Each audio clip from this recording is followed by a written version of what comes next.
got this! Probably! I'll take you to the stars. I'll show you who we are.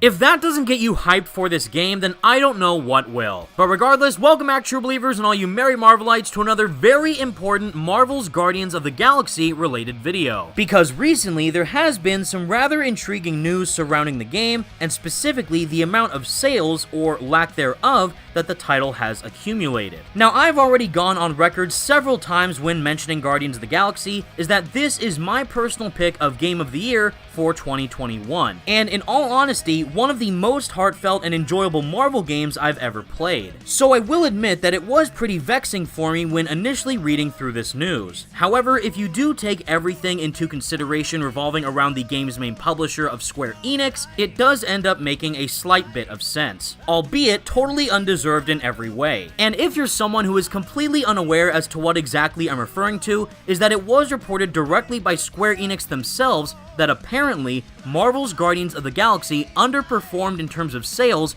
all the way back at its launch in October of 2021. Now, to be a bit blunt, is that Square Enix have had a pretty rocky track record when it does come to announcing games not really meeting their personal expectations, if it is specifically not a Final Fantasy title. However, considering the main track record that we have seen in this case with Square Enix's partnership with Marvel Games, primarily relating to the main title of Marvel's Avengers, there is definitely a lot to unpack here relating to why exactly Guardians may have not met the massive sales numbers that Square was initially hoping for. But don't worry, because there is actually quite a lot of good news to go over with this as well, instead of it simply being doom and gloom. And to summarize all the massive factors pertaining to this news, I am going to read off of this latest Game Rant article, which fully breaks down everything that you need to know. Where, according to a recent quarterly earnings report, Guardians of the Galaxy publisher Square Enix claims that the game underperformed in its launch sales. The company wrote in its report that, quote-unquote, the game's sales on launch undershot our initial expectations. However, sales have grown since November of 2021, likely caused by people picking up on all the critical praise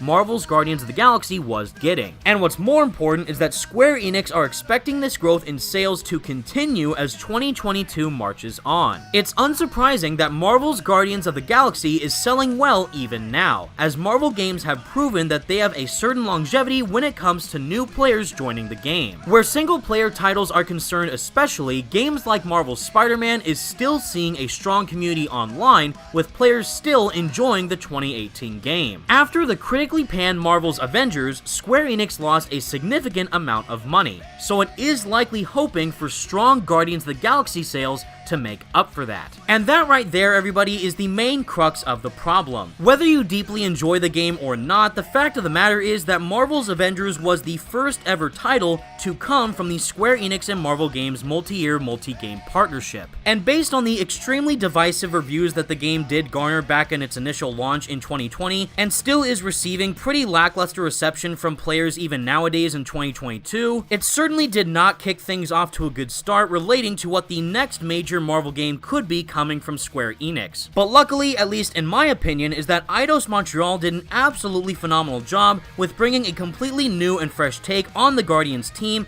to life in an extremely fun and entertaining game that totally displayed how much passion that everyone over at the Eidos team has for the Guardians as a whole. The story itself was extremely emotionally compelling from start to finish. The gameplay as a whole was pretty fun to get a hang of once you did start upgrading all your main team members. The overall visuals of the game, specifically for me when I played it on my PlayStation 5, looked utterly breathtaking in certain moments of the game's story, and best of all is that the soundtrack totally kicked ass. And thanks to all of Eidos' efforts when developing this game, they were rightfully rewarded for its well-earned success. And what's better is that the game still continues to receive massive amounts of awards, nominations, and praise from the general public online. Because as this article goes on to reiterate, is that Marvel's Guardians of the Galaxy was quite the unexpected hit for many people in 2021, featuring a single-player adventure that focused heavily on narrative features and the story of Peter Quill becoming the leader of the popular spacefaring group. The game received critical praise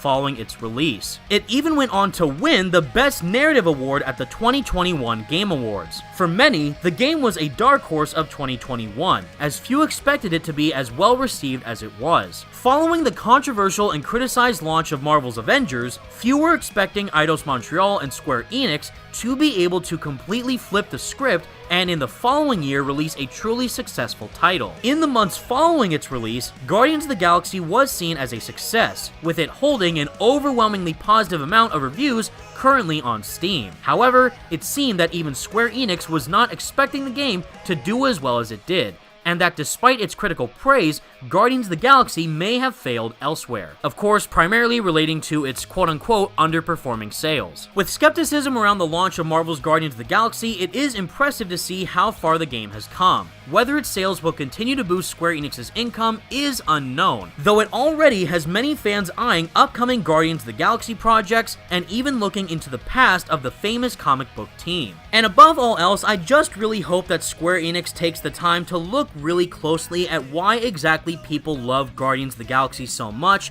in comparison to how they handled Marvel's Avengers. And in doing so, hopefully that means we may end up seeing a potential Marvel's Guardians of the Galaxy 2 down the line if Square Enix decides to continue their partnership with Marvel Games. These are the types of story-driven, character-focused experiences that Marvel Games is truly the best at delivering. Because for me personally, I would much rather see a Guardians sequel from Eidos any day of the week instead of receiving more of the roadmap content planned for Marvel's Avengers. And with all that said, everyone, that is the video I have for you today, and please let me know all your thoughts in the comments section down below. What do you think about Marvel's Guardians of the Galaxy apparently underperforming in terms of its sales at launch, but still continuously having its sales grow after the fact, while also receiving massive amounts of praise and awards from various gaming outlets and gamers as a whole? Definitely make sure to get loud in the comments to let Square Enix know that these are the type of Marvel games we want to see from them if they end up making even more Marvel titles down the line. So definitely be sure to leave a like on the video and subscribe to the channel if you did enjoy for even more Marvel's Guardians of the Galaxy videos in the future. But with all that said, thank you all so much for watching, stay merry Marvelites, and peace out.